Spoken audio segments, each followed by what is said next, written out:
Oui, elle dit a 8 de març, el dia de la dona. Per això, vos cantarem una cançó musicada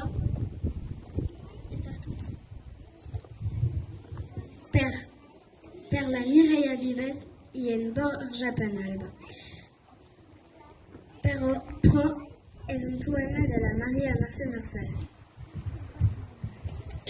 La cançó parla de la llibertat de les dones. Esperem que us agradi.